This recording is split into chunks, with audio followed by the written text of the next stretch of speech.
Hello students, welcome back again on your YouTube channel Physics by Sri Ram sir. सो बच्चों, board questions की जो series है जिसमें हम लोग बोर्ड एग्ज़ाम की प्रिपरेशन के लिए हम लोग previous year board questions and important NCERT questions की हेल्प से हम लोग बोर्ड की प्रिपरेशन कर रहे हैं। उसी में ये नेक्स्ट लेक्चर है जो हमारा तरीके से फर्स्ट यूनिट इलेक्ट्रोस्टैटिक्स जो है उसमें जो चैप्टर 1 है उससे है और बेसिकली इलेक्ट्रिक फील्ड के से रिलेटेड क्वेश्चंस इसके अंदर हैं। तो चलिए बच्चों स्टार्ट करते हैं हम लोग। क्वेश्चन स्क्रीन पे प्रेजेंट हो रहा है students. Consider a system of N charges.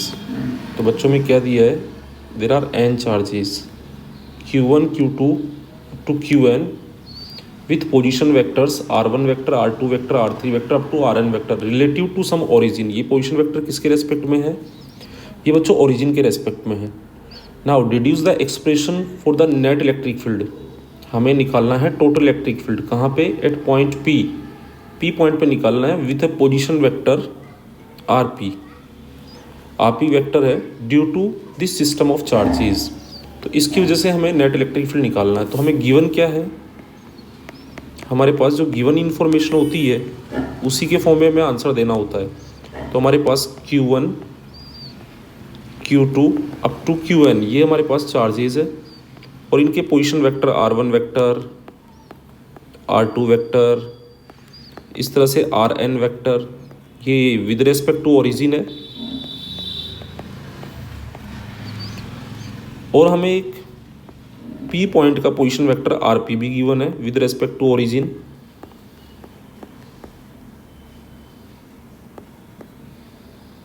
और हमें फाइंड करना है जो नेट इलेक्ट्रिक फील्ड है उसका एक्सप्रेशन।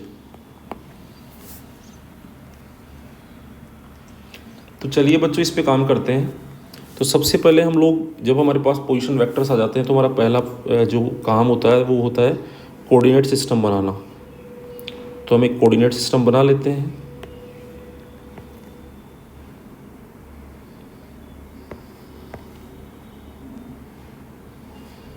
सो ये जो कोऑर्डिनेट सिस्टम है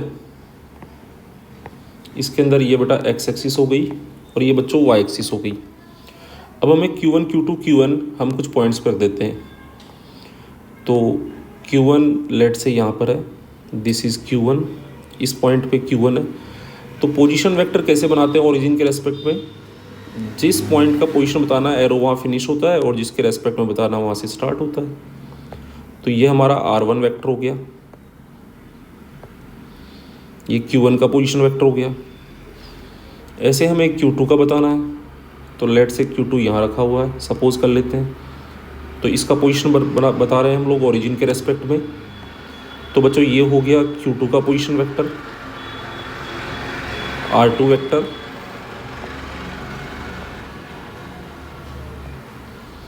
इसी तरह से हमारे पास कोई भी n नंबर ऑफ चार्जेस है। तो जैसे ये है Qn और इसका पोजीशन वेक्टर हो जाएगा Rn वेक्टर।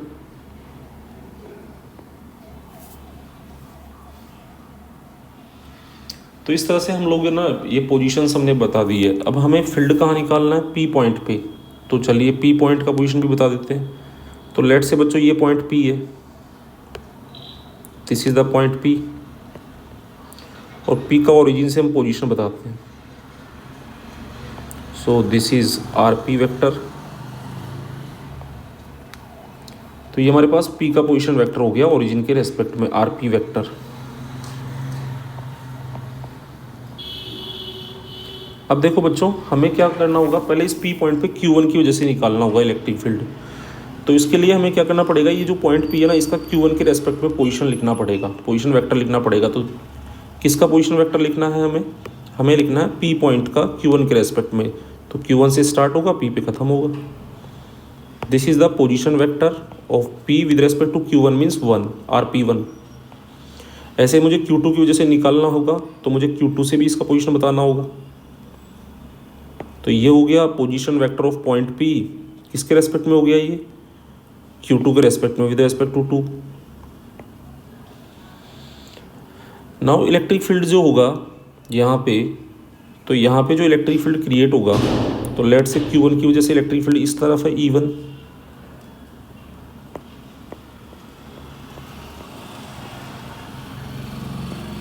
और Q2 की वजह से लेट से बच्चों इलेक्ट्रिक फील्ड इस तरफ है। हम पॉजिटिव चार्ज मान लेते हैं E2। फिर क्या होगा, हम लोग इन दोनों का वेक्टर सम करेंगे, पैरेललोग्राम बना के।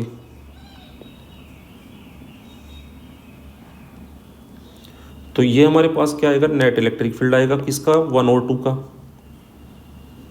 तो this will be the net electric field due to 1 और 2।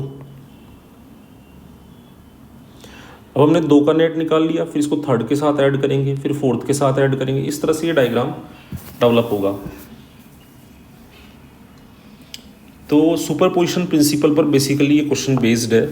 तो हमें सबसे पहले E1 E2 का अगर हम E1 का एक्सप्रेशन लिख लेते हैं पोजीशन वेक्टर्स के टर्म्स में, Q1 R1 RP, इनके टर्म्स में हम लोग अगर E1 का एक्सप्रेशन लिख लेते हैं तो सिमिलरली हम E2 E3 EN लिख पाएंगे और उनको वेक्टर सम कर पाएंगे। तो सबसे पहले हम E1 का लिखते हैं बच्चों।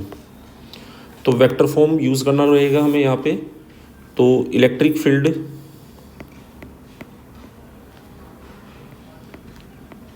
Eight point P due to Q1, तो वो होगा E1। अच्छा, इलेक्ट्रिक फील्ड का वेक्टर फॉर्म क्या होता है? तो इलेक्ट्रिक फील्ड का वेक्टर फॉर्म होता है E vector equals to K Q, यहाँ पे विथ साइन डालते हैं, अपॉन R² R कैप, ये वेक्टर फॉर्म होता है।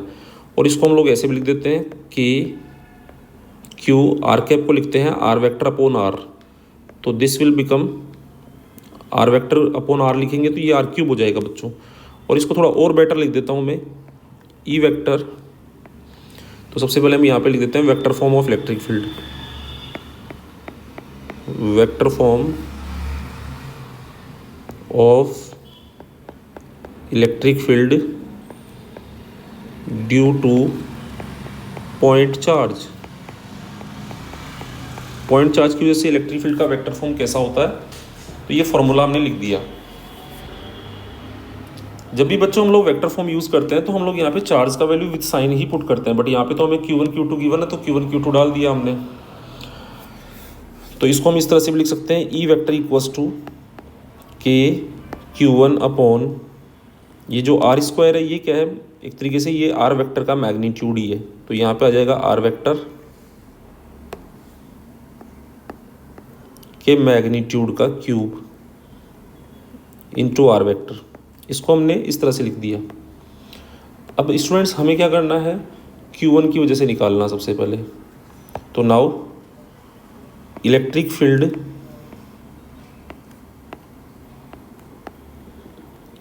Eight point P due to Q1, तो वो होगा E1। तो E1 का वैल्यू क्या होगा, K Q1 upon R vector. तो ये R वेक्टर कौन सा होगा, ये पॉइंट P का पोजीशन वेक्टर होगा, ये पॉइंट P का पोजीशन वेक्टर होगा Q1 के रेस्पेक्ट में, मतलब ये वाला जो है। तो दैट इज RP1 वेक्टर। और ये जो नीचे जो R³ आ रहा है, इसमें ये जो R होगा, ये वाला जो R होगा वो होगा इसकी यहाँ से यहाँ तक की लेंथ। तो यहाँ से यहाँ तक की लेंथ क्या होगी, तो हम लिख देंगे RP1 वेक्टर जो है ना उसका मैग्नीट्यूड, और ये क्यूब। तो आपको ये समझना है कि R वेक्टर क्या होता है, जिस पॉइंट पे अपने को फील्ड निकालना, उस पॉइंट का उस चार्ज के रेस्पेक्ट में पोजीशन वेक्टर होता है। तो यहाँ पे बेसिकली जो R वेक्टर है उसका मतलब कौन है, यहाँ पे बेसिकली R वेक्टर का मतलब है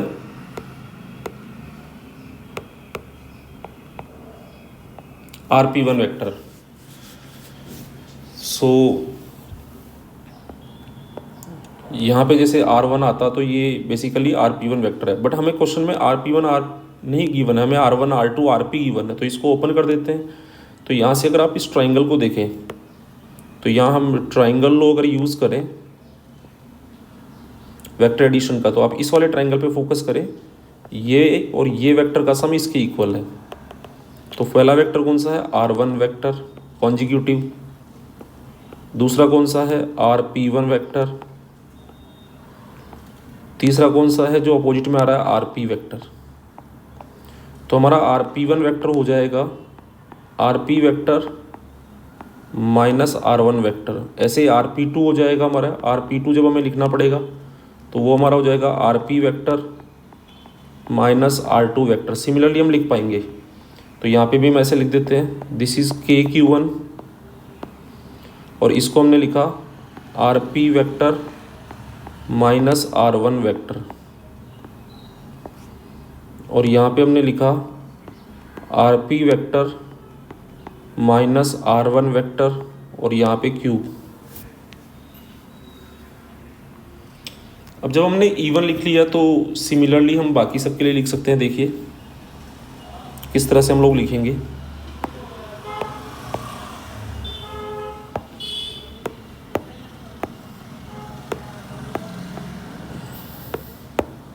electric field at point P due to, अब हम Q1 की जगह किसकी वजह से लिखेंगे, Q2 की वजह से। तो जो 1 है उसके प्लेस पे बेटा 2 आ जाएगा, बस और कुछ नहीं करना। जहाँ 1 दिख रहा है वहाँ 2 आ जाएगा। तो यहाँ पे E2, तो यहाँ RP2, यहाँ भी RP2 हो जाएगा, यहाँ Q2 चार्ज हो जाएगा, यहाँ RP माइनस R2 हो जाएगा, यहाँ भी RP माइनस R2। सिमिलरली हम सबके लिए लिख सकते हैं। नाउ यूजिंग सुपरपोजिशन प्रिंसिपल, अब हम सुपरपोजिशन प्रिंसिपल का यूज़ करते हैं। यूजिंग सुपरपोजिशन प्रिंसिपल,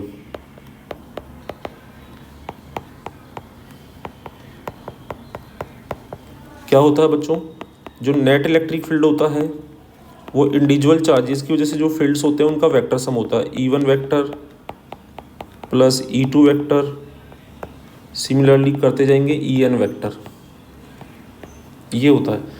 तो बस हमें E1 E2 का वैल्यू यहाँ डालना है। तो ये हमारे पास E1 का वैल्यू है, ये हमने E1 का वैल्यू यहाँ डाल दिया। फिर हमें E2 का वैल्यू डालना है, ये E2 का डाल दिया। सिमिलरली हमें EN का वैल्यू भी यहाँ डालना है। तो हम इनको सम कर देंगे।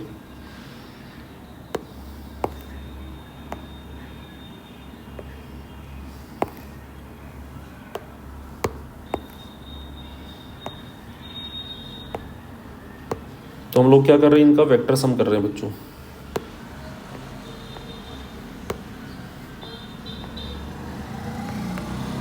इन सबको हमने ऐड कर दिया। यहाँ n है तो बेटा यहाँ पे n लिख देंगे,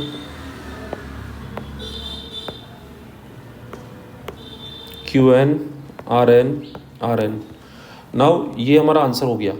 बट अगर आप इसको शॉर्ट में लिखना चाहते हैं, एक सिंगल फार्मूला के फॉर्म में लिखना चाहते हैं, then you can write E net vector equal to summation of, जो चीज़ें जहाँ पे 1 2 आ रहा है बस I लिख देंगे, Q यहाँ I डाल दिया हमने, RP वेक्टर माइनस R1 को लिख दिया RI vector divided by RP vector minus R1, इसको लिख दिया RI वेक्टर का क्यूब, वेयर I कहाँ से कहाँ वेरी कर रहा है, 1 से I इक्वल टू N तक वेरी कर रहा है। This is the final expression.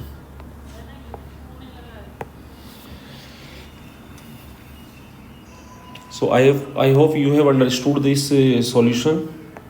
अब बच्चों हम चलते हैं नेक्स्ट क्वेश्चन के ऊपर। तो नेक्स्ट क्वेश्चन हम लोग सॉल्व करेंगे यहाँ पे।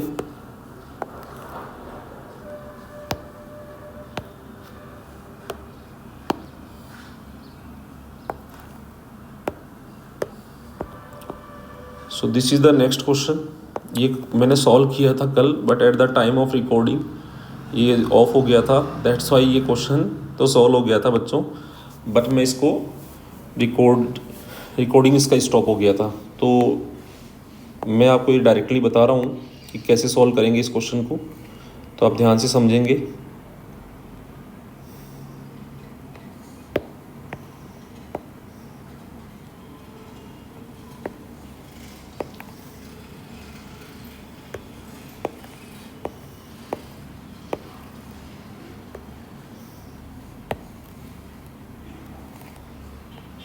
अच्छा क्वेश्चन है बच्चों, एनसीईआरटी प्रॉब्लम है, तो इसको हम वापस से सॉल्व कर रहे हैं। क्वेश्चन की फिजिक्स में आपको वापस से फिर से बता रहा हूँ, और बाकी मैथमेटिकल प्रोसेस हम इजीली कर सकते हैं। तो यहाँ पे देखो स्टूडेंट्स, हमारे को क्या गिवन है, हमारी को गिवन है 2 point charges Q A, this is charge Q A which is +3 micro coulomb. तो हम लिख सकते हैं +3 इंटू माइक्रो को लिखा बच्चों 10⁻⁻6 कूलाम। सिमिलरली दूसरा चार्ज आपको गिवन है क्यूबी इज -3 माइक्रो कूलाम, तो ये आपको क्यूबी गिवन है जो कि -3 माइक्रो कूलाम है, तो -3 इंटू 10⁻⁻6 कूलाम हो गया ये। आर लोकेटेड 20 सेंटीमीटर अपार्ट, इनके बीच का जो सेपरेशन है वो आपको 20 सेंटीमीटर गिवन है। इन वैक्यूम, मतलब हम 1/4πε0 यूज़ करेंगे। नाउ द क्वेश्चन क्या कह रहा है बच्चों, now the question is saying that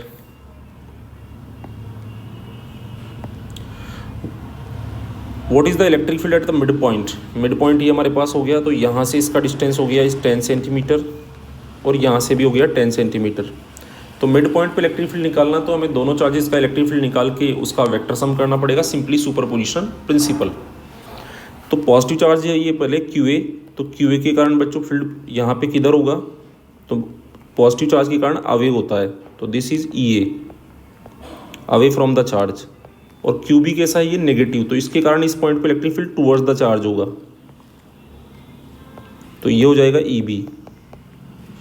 अब ये दोनों फील्ड सेम डायरेक्शन में है, तो टोटल फील्ड जब आप निकालेंगे तो वो ऐड होके आएगा इसी डायरेक्शन में, this will be E net. और ये किधर आया, A to B, Q A to Q B. इस लाइन को बच्चों मैंने जॉइनिंग लाइन का नाम एक्स एक्सिस रख दिया है, और ए से बी की तरफ मैंने डायरेक्शन +x ले लिया, मतलब आई कैप, और बी से ए को -i कैप ले लिया है। तो +i कैप का मतलब यहाँ होगा, +i कैप का मतलब यहाँ होगा ए टू बी, और -i कैप का मतलब बच्चों यहाँ सीधा सा होगा बी टू ए। तो हमें मिड पॉइंट पे इलेक्ट्रिक फील्ड निकालना है, तो उसके लिए हम क्या करेंगे, उसके लिए हम लोग सिंपली सुपरपोजिशन प्रिंसिपल का यूज़ करेंगे। Electric field is a vector quantity, और ये दोनों फील्ड सेम डायरेक्शन में है, तो इसलिए हमें पैरेललोग्राम लगाने की ज़रूरत भी नहीं पड़ेगी। तो हमें सिंपली फॉर्मूला लिखा कि net electric field is the vector sum of field due to E Q A and field due to Q B, इनका वेक्टर सम लिख दिया। अब नाउ इसको मैंने ब्रेक कर दिया, किस फॉर्मेट में ब्रेक कर दिया कि जो ए का फील्ड है, ए का फील्ड हो गया ए के फील्ड का मैग्नीट्यूड इंटू दोनों फील्ड सेम डायरेक्शन में आई कैप, फिर बी का मैग्नीट्यूड आई कैप। तो ए का मैग्नीट्यूड क्या होगा, K Q A upon R square. यहाँ पे हम फॉर्मूला लिख देते हैं, ये लिखना चाहिए हमें पॉइंट चार्ज की वजह से जो फील्ड होता है उसका फॉर्मूला। तो यहाँ पे हमने ई ए को लिखा है यहाँ पे के क्यू ए अपॉन, इससे डिस्टेंस कितना है 10 सेंटीमीटर, तो इसको हम लिख देते हैं आर फ्रॉम ए, तो R A square I cap plus K, यहाँ में मोड ले रहे हैं बच्चों, तो ध्यान रहिए मोड में है, क्योंकि डायरेक्शन हमने अपने लॉजिक से लिख दिया अलग से दिमाग से, K Q B upon R B का स्क्वायर आई कैप। अब बस हमें वैल्यू सब्स्टिट्यूट करना है, तो हमने ये वैल्यू सब्स्टिट्यूट कर दी है यहाँ पे,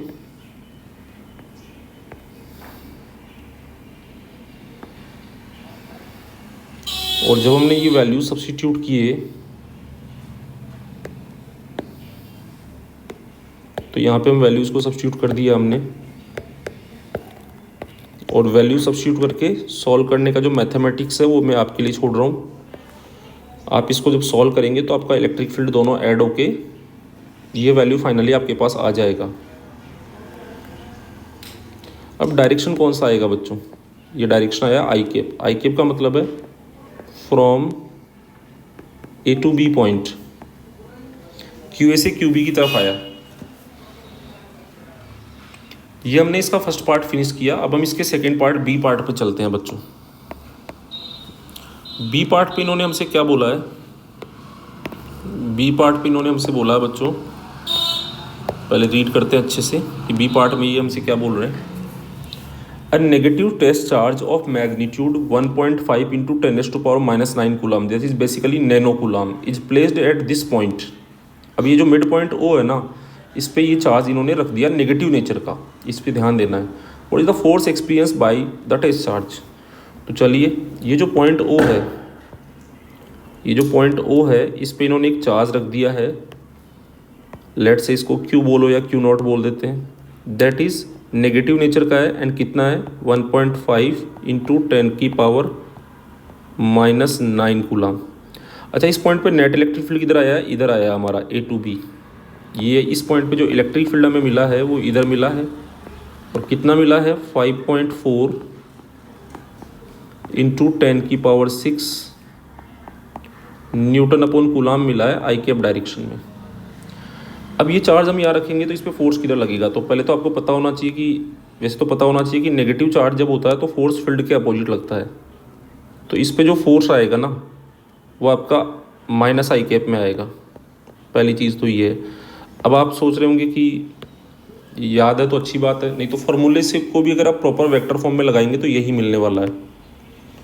तो किसी भी पॉइंट पे कोई चार्ज क्यों रखा होता है, जैसे किसी पॉइंट पे इलेक्ट्रिक फील्ड बच्चों E होता है and if a charge Q0 उस पॉइंट पे रख दोगे तो that will experience a force Q into E. ये एक वेक्टर फॉर्म ही है. तो यहाँ पे विथ साइन अगर डालेंगे तो डायरेक्शन ऑटोमेटिक आएगा. तो यहाँ पे क्या होगा Q0 का वैल्यू -1.5 इंटू 10⁻⁻9 कूलम डाल देंगे बच्चों.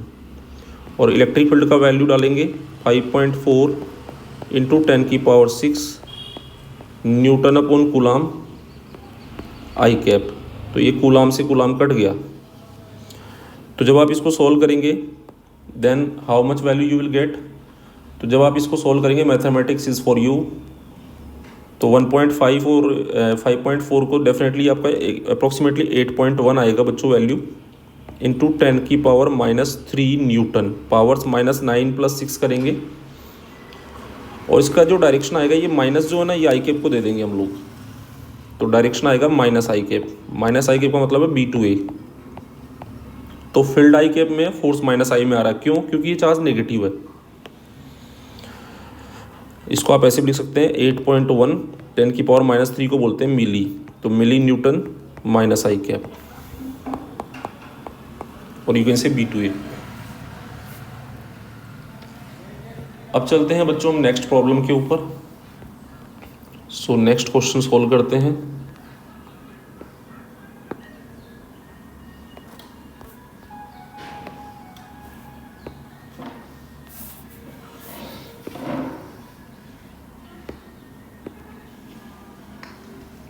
तो जो नेक्स्ट क्वेश्चन है इसको हम सॉल्व करेंगे.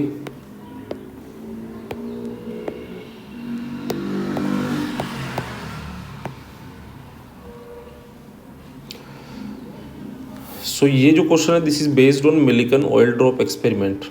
और अच्छा क्वेश्चन है बच्चों.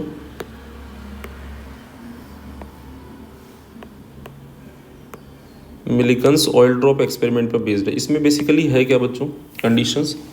An oil drop of 12 axis electrons. So this is a oil drop. ये एक ऑयल ड्रॉप है. 12 एक्सिस इलेक्ट्रॉन्स. एक इलेक्ट्रॉन पे बच्चों चार्ज होता है -E. तो इसके पास एक्सिस में 12 इलेक्ट्रॉन्स है. मतलब जैसे सपोज करो 100 प्रोटॉन है इसके पास, लेकिन इलेक्ट्रॉन 112 है. अब एक प्रोटॉन के पास जो चार्ज होता है वो होता है +E. तो इसके पास पॉजिटिव में जो चार्ज है वो कितना है 100 इंटू +E. और नेगेटिव में कितना है इसके पास, एक इलेक्ट्रॉन पे होता है -E. तो 112 इंटू -E. अब आप इन दोनों को ऐड करोगे ना यू विल गेट -12E. तो बेसिकली जो एक्सिस, ये एक्सिस चार्ज, एक्सिस इलेक्ट्रॉन्स का जो चार्ज होता है, एक्सिस इलेक्ट्रॉन या एक्सिस प्रोटॉन का जो चार्ज होता है बेसिकली वही चार्ज होता है, बाकी तो नलीफाई हो जाता है. तो इसके पास चार्ज का जो वैल्यू है दैट इज़ -12E. और ये जो E लेटर होता है इसका वैल्यू होता है बच्चों 1.6 इंटू 10⁻⁻19 कूलम. तो इसके पास 12 एक्सिस इलेक्ट्रॉन है. डेफिनेटली इसके पास कुछ मास भी होगा. और ये स्फेरिकल ड्रॉप है तो इसका रेडियस r मान लेते हैं. डेंसिटी रो गिवन होगी, रो लिख दिया हमने इसको. और इसका मास जो है वो m है. तो डेंसिटी हमें पता है, रेडियस से वॉल्यूम टर्म्स लिख सकते हैं. अब होगा क्या बच्चों, इस पर एक mg force, gravitational force weight इस पर वर्टिकली डाउनवर्ड लगेगा. जो इस पर ग्रेविटेशनल फोर्स लगेगा उसका वैल्यू होगा mg और उसका डायरेक्शन होगा वर्टिकली डाउन।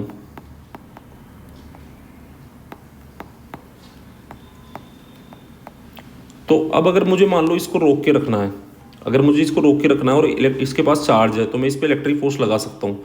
तो इलेक्ट्रिक फोर्स इस पर वर्टिकली अपवर्ड आना चाहिए। अगर क्यू चार्ज ई फील्ड में रखा होता है तो एक्सपीरियंस है क्यू ई फोर्स। तो लेट से कि अगर इसको मुझे रोक के रखना है तो जितना नीचे ग्रेविटी फोर्स लग रहा है, वेट जितना इस पर लग रहा है उतना ही मुझे इलेक्ट्रिक लगाना पड़ेगा। तो इस पर जो इलेक्ट्रोस्टैटिक फोर्स है वो कितना होगा, तो उसका मैग्नीट्यूड तो क्यू ई हो जाएगा, क्यू ई इसका मैग्नीट्यूड हो जाएगा। और डायरेक्शन जो होगा इसका वो होना चाहिए वर्टिकली अपवर्ड। किसका, फोर्स का डायरेक्शन वर्टिकली अप। अब देखो बच्चों, फोर्स किधर लगना चाहिए, इसके ऊपर वर्टिकली अप लगना चाहिए। तो यहाँ पे चार्ज कैसा है, इसके पास नेगेटिव है। तो नेगेटिव चार्ज पे जो फोर्स है वो फील्ड के अपोजिट लगता है, इलेक्ट्रिक फील्ड की डायरेक्शन के अपोजिट लगता है। प्रीवियस क्वेश्चन में हमने देखा भी है। तो इस पे फोर्स वर्टिकली अपवर्ड लगना है तो इलेक्ट्रिक फील्ड जो हम अप्लाई करेंगे वो वर्टिकली डाउन होना चाहिए। जो इलेक्ट्रिक फील्ड इस पे कितना अप्लाई किया हो इन्होंने 2.55, तो ये वर्टिकली डाउन होना चाहिए ताकि नेगेटिव चार्ज पे फोर्स वर्टिकली अप लगे। तो इलेक्ट्रिक फील्ड का जो वैल्यू है that is 2.55 into 10⁴ Newton upon coulomb. ये इलेक्ट्रिक फील्ड का वैल्यू है। और इसकी जो डायरेक्शन होनी चाहिए वो किधर होनी चाहिए, वर्टिकली डाउन होनी चाहिए। इस इलेक्ट्रिक फील्ड की डायरेक्शन किधर होनी चाहिए, वर्टिकली डाउन होनी चाहिए ताकि फोर्स वर्टिकली अप लगे। अब देखो बच्चों, दिस इज स्टेशनरी। ये जो ड्रॉप है बच्चों ये कैसी है, स्टेशनरी है, मतलब इसको held stationary under a constant electric field of this value. तो स्टेशनरी का मतलब है upward force equal to downward force. और हमें इसका डेंसिटी गिवन है 1.6, डेंसिटी इज गिवन 1.26 ग्राम पर सेंटीमीटर क्यूब। तो अगर आप इसको कन्वर्ट करेंगे किलोग्राम पर मीटर क्यूब में देन यू विल गेट 1.26। और जब आप इसको कन्वर्ट करेंगे ना बच्चों, तो ग्राम को जब किलोग्राम बनाएंगे आप तो यहाँ लिखेंगे 10⁻³ kg। और नीचे जो सेंटीमीटर क्यूब है ना, इसको आप लिखेंगे, सेंटीमीटर होता है 10⁻² मीटर, लेकिन उसका आप क्यूब करेंगे तो यहाँ नीचे पावर -6 आएगी, ऊपर जाके वो +6 हो जाएगी। +6 स्टूडेंट -3 में ऐड होगी तो +3 रह जाएगा। तो ये हो जाएगा 1.26 इंटू 10⁻³ किलोग्राम पर मीटर क्यूब। ये हमारे पास यहाँ पे डेंसिटी SI यूनिट्स में आ गई। ई का वैल्यू हमें गिवन है और जी का वैल्यू इन्होंने 9.81 दे रखा है SI यूनिट्स के अंदर। और ई का वैल्यू मैंने आपको बता ही दिया 1.6 into 10⁻⁻19 coulomb. This is also given. So for drop to be stationary, for drop to be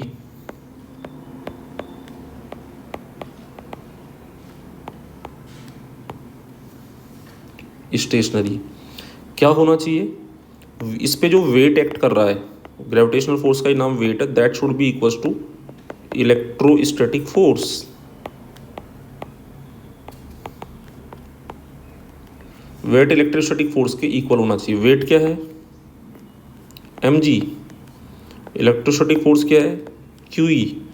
what is m, mass can be written density into volume, और स्फेरिकल ड्रॉप है तो volume can be written 4/3 πr³ into g equal to charge कितना है, n ही होता है बच्चों। यहाँ magnitude equal कर रहे हैं हम, वेट का जो मैग्नीट्यूड है उसको इलेक्ट्रोस्टैटिक फोर्स के मैग्नीट्यूड के इक्वल कर रहे हैं। तो -n ही लेने की जरूरत नहीं है, हम n ही ले सकते हैं, इंटू इलेक्ट्रिक फील्ड E।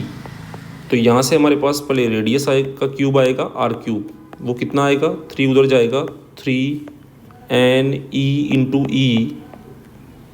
और डिवाइड में कौन जाने वाला बताओ, रो जाएगा, 4π जाएगा, 4π रो, 4π और जी भी डिवाइड में जाएगा, और क्या जाएगा डिवाइड में, रो भी जाएगा। तो यहाँ से हमारे पास ये क्या आ गया, r³ आ गया।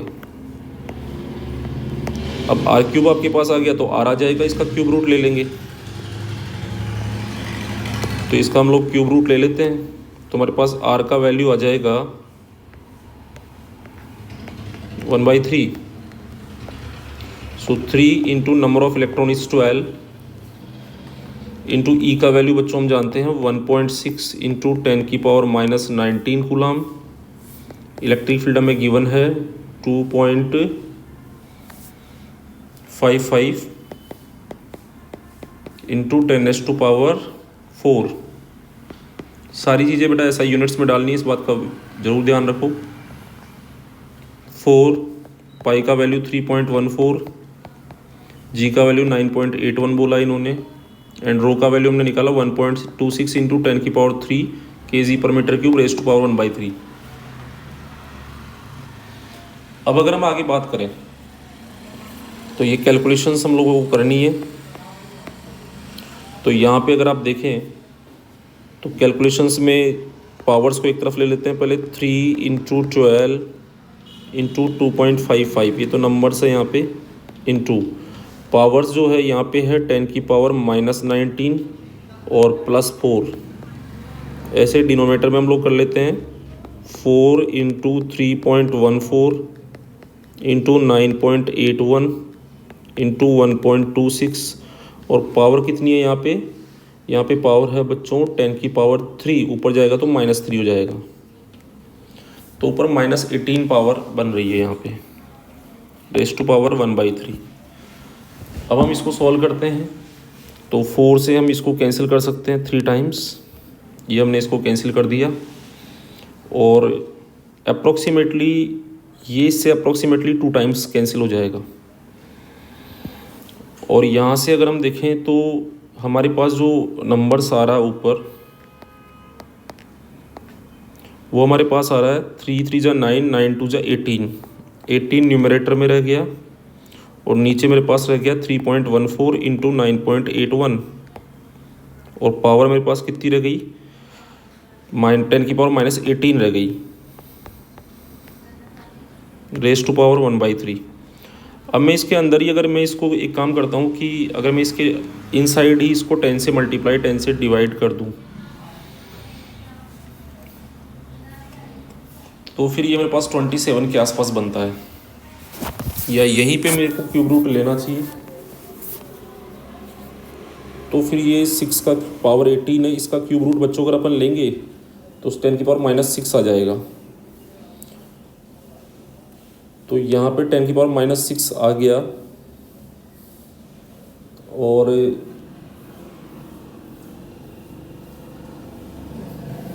डिनोमिनेटर में हमारे पास ये है,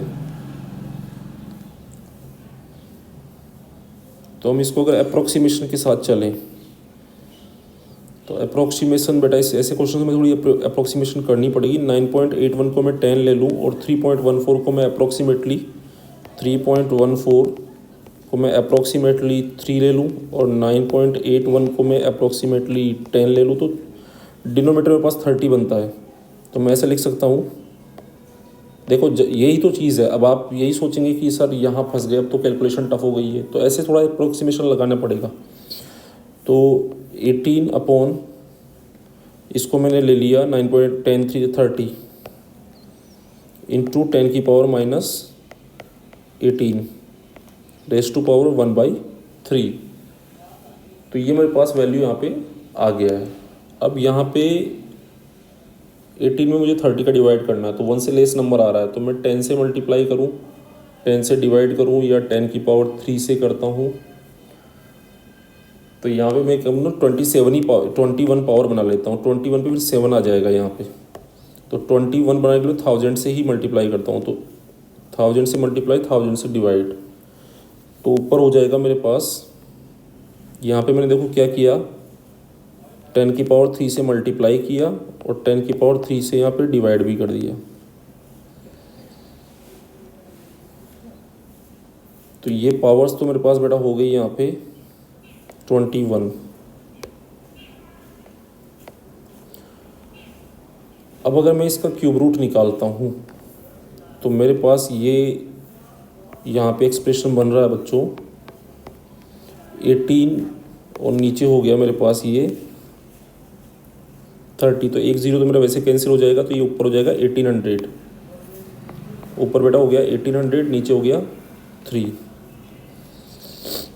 इंटू 10⁻⁻21 इसका क्यूब रूट, और ये हो गया 600 का भी क्यूब रूट हो जाएगा और 10⁻⁻21 का भी क्यूब रूट हो जाएगा। तो 600 का जो क्यूब रूट है वो आपको अप्रोक्सीमेटली निकालना पड़ेगा। जैसे 10 का जो होता है बच्चों, 10 का अगर हम क्यूब रूट लेते हैं, 1000 का क्यूब रूट लेते हैं तो 10 आता है। और तो हम यहाँ पे ले सकते हैं 8000 का क्यूब रूट अप्रोक्सीमेटली हमारे पास कितना आता है, 10 आता है। बट यहाँ 600 है, 600 का क्यूब रूट लेना रहेगा हम लोगों को। तो 600 का क्यूब रूट अप्रोक्सीमेटली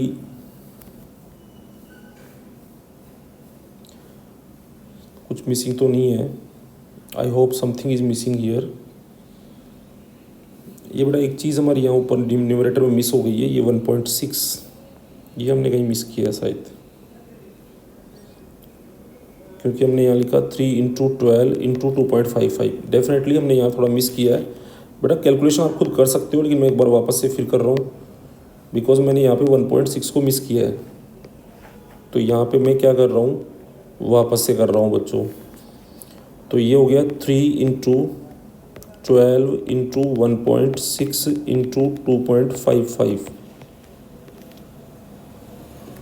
और ऊपर मेरे पास रह गया 10 की पावर सारी मैंने भेज दी ऊपर। तो -19 + 4 और ये -19 + 4, और नीचे वाली पावर जो है 3 ये भी भेज दी हमने ऊपर -3, और नीचे है 4 × 3.14 × 9.81 × 1.26।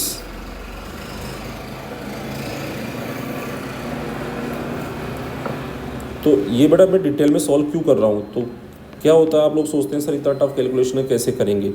तो बेटा कोई भी इंसान हो सबको ही करनी पड़ती है कैलकुलेशन। तो आप देखो अब यहाँ पे हम क्या करते हैं, 1.6 को इससे कैंसिल करके अप्रोक्सीमेटली 2 टाइम्स उड़ा देते हैं, क्योंकि 1 का डबल 2 और 26 का 52, तो हमने इसको उड़ा दिया, ये 2 आ गया। फिर हम क्या करते हैं, ये जो 4 है ना, इससे इस 12 को उड़ाते हैं 3 टाइम्स, ठीक है। और अप्रोक्सीमेटली अगर आप देखें तो हम इसको ऑलमोस्ट 6 टाइम्स उड़ा सकते हैं। ये अप्रोक्सीमेशन चल रहा है बेटा। 1.6 इंटू अगर आप 6 करते हैं तो 9.6 के आसपास जाता है, और ये 3 से इस 3 को 0.14 को भी उड़ा दिया हमने। This is approximation technique. So ऊपर क्या आ गया 6 और नीचे भी 6 आ गया, तो ये तो पूरा कैंसिल हो गया, और यहाँ पावर -18 आ गई। तो बेसिकली हमारे पास यहाँ पे ये अप्रोक्सीमेशन हमने लगा दिया, यहाँ लिख देंगे हम अप्रोक्सीमेशन यूजिंग अप्रोक्सीमेशन। तो मेरे पास ओनली क्या रह गया, 10 की पावर -18 रह गया, और यहाँ पे आ गया 1/3। तो मैं यहाँ पे आंसर जब लिखूँगा ना, तो मैं लिखूँगा यहाँ अप्रोक्सीमेटली 10 की power -6 metre, means approximately 1 micrometre. This is the answer. ऐसे बच्चों का जब ऐसी टफ कैलकुलेशंस हमारे पास आती है तो हम अप्रोक्सीमेशन लगा सकते हैं। हमने 3.14 को 3 से कट कर दिया, हमने 1.6 को 9.81 से ऑलमोस्ट 6 टाइम्स कट कर दिया, 1.6 को 2.5 से, तो ऑलमोस्ट हमारा कैलकुलेशन आ जाता है। वैसे जहाँ इसका एग्जैक्ट जो सॉल्व किया हुआ है वो क्या है मैं आपको बता देता हूँ। तो इसको जब एग्जैक्ट किसी ने सॉल्व करा है तो इसका वैल्यू आ रहा है 9.81 × 10 की पावर -7 मीटर। अब अगर इसको ये राउंड ऑफ करते हैं, क्या करते हैं, राउंड ऑफ करते हैं, तो बेटा ये नंबर 5 से बड़ा है तो इसको 10 ही राउंड ऑफ किया जाएगा। तो 10 × 10 की पावर -7 मीटर, तो ये ऑलमोस्ट 10 की पावर -6 मीटर पे ही जाएगा। तो एग्जैक्ट ये आ रहा है, बट हमारे अप्रोक्सीमेशन से ये आ गया सीधा। चलिए बच्चों नेक्स्ट क्वेश्चन पे चलते हैं। 2 charges of 2 microcoulomb and -50 microcoulomb are placed 80 centimetre apart. तो चलिए 2 चार्जेस है, एक है 2 microcoulomb Q1 which is 2 microcoulomb, and 80 centimetre दूर पे एक और रखा हुआ है this is Q2 which is -50 microcoulomb, ये यहाँ पे रखा हुआ है। एंड द सेपरेशन हम कि इनके बीच का R अगर ले लें तो, या D लिख देते हैं हम सेपरेशन को, सेपरेशन D इज़ 80 सेंटीमीटर। तो पहले तो बेटा SI यूनिट्स में काम करें वैसे, तो ये यहाँ पे हो जाएगा 80 इंटू 10⁻⁻² मीटर, और ये हो जाएगा 2 इंटू 10⁻⁻6 कूलम, ये हो जाएगा -50 इंटू 10⁻⁻6 कूलम। कई बार हो सकता है आपको कन्वर्जन की ज़रूरत ना पड़े, पर मोस्टली आपको SI यूनिट में कन्वर्ट करने की बड़ा ज़रूरत पड़ेगी ही पड़ेगी। Calculate the distance of the point from the smaller charge where intensity is 0। यहाँ पे इंटेंसिटी का मतलब इलेक्ट्रिक फील्ड इंटेंसिटी से है, इलेक्ट्रिक फील्ड इंटेंसिटी का मतलब इलेक्ट्रिक फील्ड से ही है। तो ये जो है ये कह रहे हैं कि स्मॉलर चार्ज से वो डिस्टेंस बताओ जहाँ पे फील्ड 0 होगा। अब बच्चों स्मॉलर चार्ज के पास में 0 होता है फील्ड, लेकिन एक पॉइंट मैं इधर यहाँ ले लेता हूँ बिटवीन, और एक इधर ले लेता हूँ। अब इस वाले पॉइंट पे अगर मैं देखूँ ना, तो इस वाले पॉइंट पे जो मिडिल में लिया है इस पर Q1 जो है वो पॉजिटिव चार्ज है, इसके कारण फील्ड E1 इधर आएगा, और Q2 नेगेटिव है, नेगेटिव के कारण तो खुद की तरफ ही होता है, तो E2 भी इधर ही आएगा। तो यहाँ पे दोनों फील्ड सेम डायरेक्शन में आएंगे। देखो फील्ड का डायरेक्शन पॉजिटिव चार्ज से अवे होता है, नेगेटिव के कारण उसकी खुद की तरफ होता है। तो ये पॉजिटिव है तो इसके कारण अवे, और ये नेगेटिव है तो इसके कारण खुद की तरफ, तो दोनों फील्ड सेम डायरेक्शन में है। तो ई नेट जो है इस जोन के अंदर 0 नहीं हो सकता, दो चार्जेस के बीच में पॉइंट नहीं मिल सकता। तो हमने यहाँ पॉइंट ले लिया। अब यहाँ पे क्या होगा, ये जो Q1 है ना, इसकी वजह से फील्ड हो जाएगा E1 जो कि इससे अवे होगा, और Q2 के कारण किधर होगा, खुद की तरफ इधर होगा। तो यहाँ पे बेटा दोनों फील्ड अपोजिट डायरेक्शन में है, इसलिए यहाँ पे आपका टोटल 0 आ जाएगा E2। अब आप कहेंगे सर इधर क्यों नहीं, तो बेटा बड़े चार्ज के पास में 0 कभी नहीं आ सकता, क्योंकि चार्ज बड़ा है, पॉइंट उसके पास में, तो उसका फील्ड हमेशा छोटे वाले से ज़्यादा ही रहेगा। तो इवन दो यहाँ पे भी अपोजिट हो जाएंगे, लेकिन यहाँ पे क्या होगा, ये जो E2 है ना, ये इस E1 से हमेशा बड़ा ही रहेगा, तो ये कभी भी कैंसिल होकर 0 नहीं दे पाएंगे। तो इसलिए पॉइंट छोटे वाले के पास में लेते हैं। तो ये जो पॉइंट है इसकी जो स्मॉलर चार्ज से डिस्टेंस हम लोग ले लेते हैं x, तो मैं यहाँ से x ले लूँ इससे स्मॉलर वाले से, तो उससे कितनी हो जाएगी d प्लस एक्स। स्मॉलर वाले से अगर x है तो बट बिगर वाले से d प्लस एक्स हो जाएगा। तो यहाँ पे ये पॉइंट P हमने यहाँ ले लिया। तो नाउ एट P E1 का जो मैग्नीट्यूड है that should be equal to magnitude of E2। दोनों का मैग्नीट्यूड क्या होना चाहिए, बराबर होना चाहिए, डायरेक्शन तो अपोजिट है ही बच्चों। तो E1 को वैल्यू डालते हैं हम लोग। E1 होगा K Q1 upon x square, और E2 होगा, यहाँ ध्यान रहे ये मोड है, मतलब नेगेटिव हो या पॉजिटिव हो आपको मोड ही लेना है। और यहाँ पे हो K Q2 अपॉन, उससे डिस्टेंस कितनी है d प्लस एक्स। तो आप खुद इसको सॉल्व कर सकते हैं, बाद में आंसर भी चेक कर सकते हैं। ये K से K कैंसिल भी हो जाएगा बच्चों। तो वैल्यू सब्स्टिट्यूट करते हैं। Q1 का value 2 into 10⁻⁻6 coulomb upon x square equal to Q2 का वैल्यू। अब बेटा माइनस में है, लेकिन माइनस नहीं डालना क्योंकि हम लोग यहाँ पे मैग्नीट्यूड्स को बैलेंस कर रहे हैं। तो 50 माइक्रो हो गया 10⁻⁻6 कूलम अपॉन डिस्टेंस है d प्लस एक्स का स्क्वायर। तो अब यहाँ पे कैंसिल आउट करते हैं, ये पावर्स और ये कैंसिल कर दिया हमने। तो यहाँ पे हमारे पास क्या आ गया, d प्लस एक्स का होल स्क्वायर अपॉन एक्स का स्क्वायर। तो इसको ऐसे लिख सकते हैं अपन, d प्लस एक्स का whole square upon x square को d plus x upon x का होल स्क्वायर इक्वल टू, इधर क्या आएगा बच्चों 50 डिवाइड बाई 2 दैट इज़ 25। अब यहाँ से हमारे पास क्या आएगा, ये आएगा हमारे पास d upon x plus x upon x हो गया 1 का स्क्वायर इक्वल टू, स्क्वायर हटा देते हैं बच्चों, देन वी विल गेट √25, और ये प्लस माइनस में आएगा। So we will get +5 and -5। तो एक बार +5 के इक्वल करते हैं इसको, एक बार -5 के इक्वल करते हैं। तो d upon x +1 equal to +5, और एक बार हम करते हैं d upon x +1 equal to -5। तो यहाँ से हमारे पास d अपॉन एक्स कितना आया, 4, तो x कितना आया d/4। d कितना बच्चों 80 सेंटीमीटर तो ये आ गया 20 सेंटीमीटर। और यहाँ से हमारे पास कितना आ रहा है d/x इक्वल टू -6। तो यहाँ से x का वैल्यू आ रहा है -d/6। तो ये हमारे पास आ जाएगा x इक्वल टू -80/6। और 80/6 का वैल्यू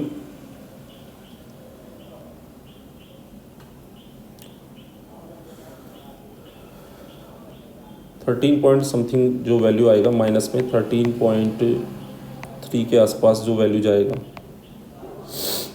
13.33 के आसपास ये वैल्यू आएगा। अब हमें ये देखना है कि हमारा कौन सा पॉइंट सही है। तो हमने क्या किया है, जो इधर वाला डायरेक्शन है इसको एक तरीके से मैंने +x लिया है, इधर -x लिया है, तो इसको ओरिजिन ले लिया मैंने। तो ओरिजिन से इधर x कितना आ रहा है मेरा +x में, x का वैल्यू प्लस में कितना आ रहा है 20 और ये माइनस का 13। तो -13 जो पॉइंट है ना वो वास्तव में ये वाला पॉइंट है, ध्यान दें आप। -13 पॉइंट ये वाला है, ये जो पॉइंट है ये -13.3 के आसपास आ रहा है ये पॉइंट। तो यहाँ पे क्या होगा कि जो E1 और E2 है ना उसके मैग्नीट्यूड बिल्कुल इक्वल होंगे, क्योंकि हमने यहाँ पे देखो कंडीशन क्या लगाई है, हमने यहाँ पे मैग्नीट्यूड को बच्चों बराबर किया है। तो मैग्नीट्यूड बराबर होगा डेफिनेटली दो जगह पे, एक तो मैग्नीट्यूड बराबर होगा यहाँ पे और एक होगा यहाँ पे। बट फिजिक्स क्या कह रही है कि यार यहाँ पे E1 और E2 का मैग्नीट्यूड तो बराबर हो जाएगा ये दोनों, लेकिन ये दोनों सेम डायरेक्शन में है तो ये ऐड होके 0 नहीं देंगे। यहाँ पे इस पॉइंट पे भी E1 का मैग्नीट्यूड जो है वो E2 के बराबर है, बट दोनों सेम डायरेक्शन में तो 0 नहीं देंगे। तो फिजिकली फिजिक्स के हिसाब से ये पॉइंट रॉन्ग है। और इस वाले पॉइंट पे क्या है कि मैग्नीट्यूड इस पर भी बराबर होगा दोनों का, E1 E2 का, बट डायरेक्शन अपोजिट है तो यहाँ पे ये 0 देंगे। So this will be the correct answer. तो हमारा जो डिस्टेंस आया इससे ये जो छोटा वाला चार्ज है उससे हमारा जो डिस्टेंस x का जो वैल्यू आ गया 20 सेंटीमीटर, किधर की तरफ, इसके लेफ्ट साइड में।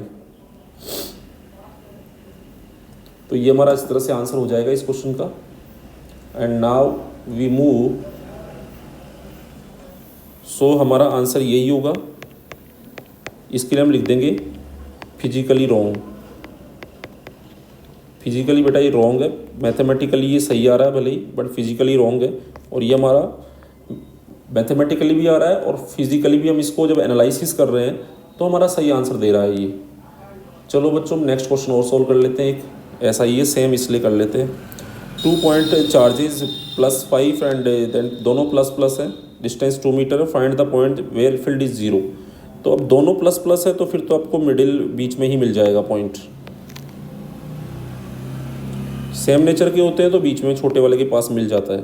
तो देखो छोटे वाले के पास मिलेगा क्योंकि ये वाला है +5 इंटू 10 की पावर, इसको मैं Q1 बोल देता हूँ, -19 कूलम, ठीक है।